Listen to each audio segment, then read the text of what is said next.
केदारनाथ, गंगोत्री व यमुनोत्री धाम के कपाट खुलने के साथ चार धाम यात्रा शुरू हो जाएगी। आज विधि विधान से सुबह 7 बजे केदारनाथ धाम के कपाट श्रद्धालुओं के दर्शन के लिए खुल गए हैं। इस दौरान हेलीकॉप्टर से पुष्प वर्षा की गई। हजारों श्रद्धालुओं के जयकारों के साथ बाबा केदार की पंचमुखी डोली केदारनाथ पहुंची है। कल देर शाम तक 16,000 से अधिक श्रद्धालु भी पहले दिन बाबा केदार के दर्शन के लिए केदारपुरी पहुंच गए थे।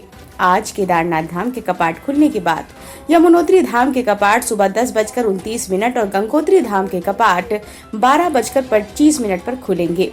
बद्रीनाथ धाम के कपाट 12 मई को सुबह 6 बजे खुलेंगे। बृहस्पतिवार सुबह बाबा केदार की पंचमुखी डोली गौरीकुंड से केदारनाथ धाम के लिए रवाना हुई। अपराह्न 3 बजे केदारनाथ धाम पहुंची। बाबा केदार की डोली के साथ हजारों श्रद्धालुओं भी केदारपुरी पहुंच गए। इस दौरान श्रद्धालुओं के जयकारों और सेना के बैंड की धुन से केदारनाथ धाम गूंज उठा। बद्रीनाथ केदारनाथ मंदिर समिति के अध्यक्ष अजेंद्र अजय ने पंचमुखी डोली के केदारनाथ धाम में पहुंचने पर अगवानी की। मां गंगा की डोली मुखबा से गंगोत्री धाम के लिए रवाना हो गई है। शुक्रवार सुबह डोली धाम पहुंचेगी। वहीं मां यमुना की डोली शुक्रवार सुबह खरशाली गांव से धाम के लिए रवाना होगी।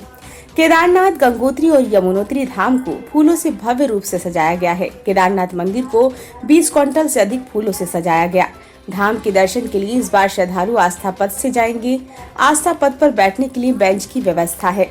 साथ ही बारिश व बर्फबारी से बचने के लिए रेन शेल्टर भी बनाया गया है।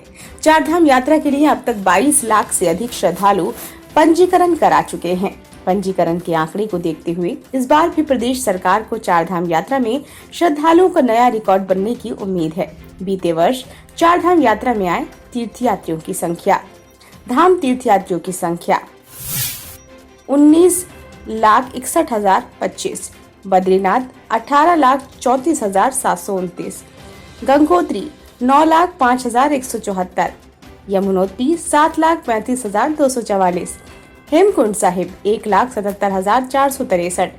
कुल संख्या 56,13,635 रही। ब्यूरो रिपोर्ट, नई दिल्ली।